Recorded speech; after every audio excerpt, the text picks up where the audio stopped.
And so what would you say to the non-believer who has been scarred by supposed Christian friends who have turned out to be bad friends because they probably found them to be judgmental and hypocritical?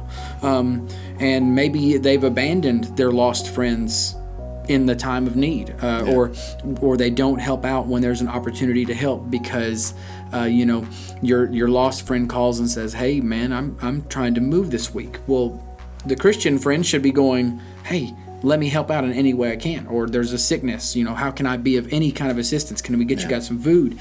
Whatever. There should be a way to shine. So what do you think about how we would address that how would you speak to the person who's been hurt by the bad friend who is a Christian?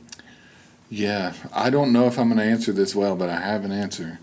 It goes back to what you said about humility. And the Bible is full of instruction, especially the Gospels, especially instruction from Christ on how we should handle conflict with each other. It's a little different for believer and non-believer, but whenever someone tries to point out in you, in a loving way, I'll say, but tries to give you constructive criticism or point out a way in that you're going the wrong direction, you have to be humble enough to accept that and take a look at it. They may be wrong, but they are trying to be a good friend. I would say that is a better friend than a friend that would just be a yes person to you and keep going along with you when you're going down the wrong path. And I know it's hurtful, and I'm not taking away from that hurt.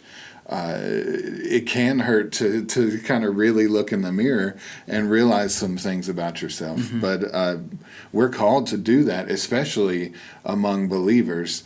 Believer to non-believer, it's a little different. You want them to hear the gospel first. So I would say maybe don't jump on the sin at first. Does that make sense? Like with a non-believer, you don't really have that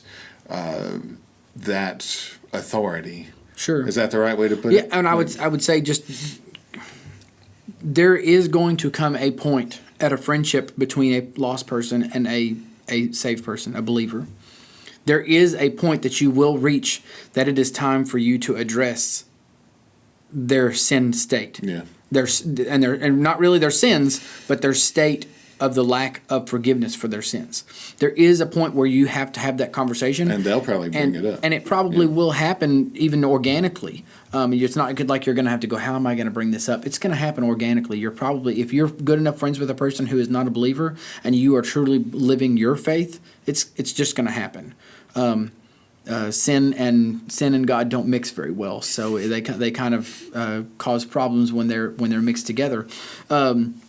I was going to go with how we treat the person who's been wronged is that we just set the example that Christ sets.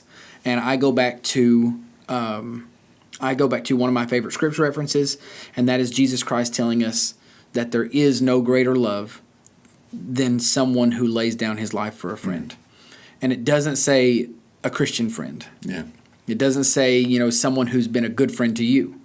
There is no greater love than someone who lays down their life for a friend. And we look at the example that Jesus Christ is, and he is a friend of sinners. Scripture tells us he's the friend of sinners. And so we look at him, who are Jesus' friends that he would lay his life down for, and it's the whole world. So if we can live with that mindset that says, you know what? All the people around me are awful, terrible sinners, but so am I. And what can I do to show Christ's love to them? You don't have to die for them. You're probably not going to get the opportunity to die for them. It's probably not going to happen. But maybe if you lived that way, if you showed them that they were important to you, that you loved them in a true, real Christian love way, the love of God that only believers are able to love with. It's really hard for you to love if you don't know what love is. And there is love, and it comes from God. So I would encourage you to if you have been a bad friend, go to that person you've been a bad friend to and say, hey, you know what? I'm sorry. I know better than this. I know that I was being judgmental and I was being a hypocrite for living the way that I was and probably turning my back on you. And just ask for forgiveness. The world thinks that asking for forgiveness is very unusual. Yeah. It's a very odd thing in our world. And so when they see that, they're going to see that you are legit. You're real. You're genuine, as Evan was saying earlier. Then I think that could be so beneficial for relationships between believers and non-believers. And it will help open the door for when that conversation comes about, that you bring it up or they bring it up or it just happens naturally, that it's time to start telling them, hey, I was just like you, that I was a sinner and I was lost. I'm still a sinner, but now I'm saved. And they can start to see that you're on equal footing, not that you think you're above them on some other plane of existence because you are a Christian.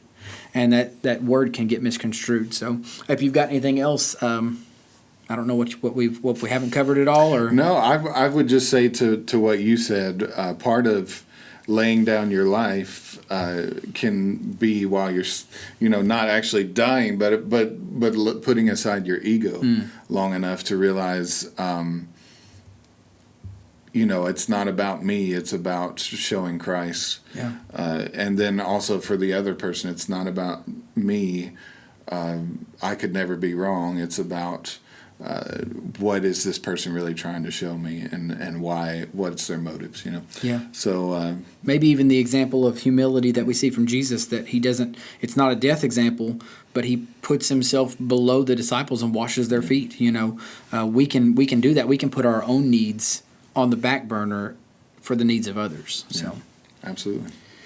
Well, I don't know if I've got anything else. I'm pretty much done. We are glad that you guys have joined us again for another few videos this week, and we hope that you will like and share those things, comment, give us any kind of opinions or things that you might like to hear more about.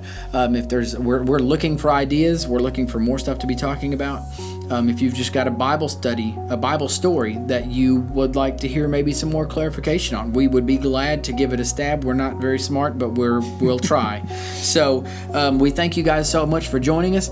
We hope to see you again next week for these videos, but more importantly, we hope to see you at church on Sunday.